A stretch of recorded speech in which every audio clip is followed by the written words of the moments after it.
అందరికీ నమస్తే అండి. ఈరోజు మనం ఒక కొత్త విషయం తెలుసుకుందామా?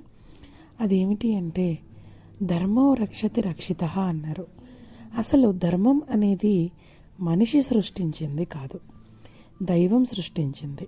అందుకే మనిషి ఉన్నా లేకున్నా సృష్టి ఉంటుంది.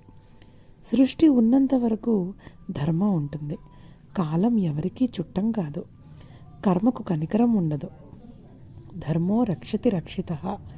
ధర్మాన్ని నువ్వు కాపాడితే ఆ ధర్మమే నిన్ను కాపాడుతుందని శివుడే ప్రస్తావించాడు.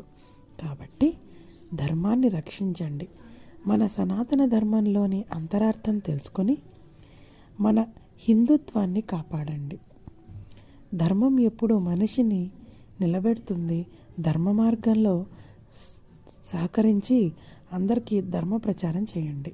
ధన్యవాదాలు. అందరికీ నమస్తే అండి.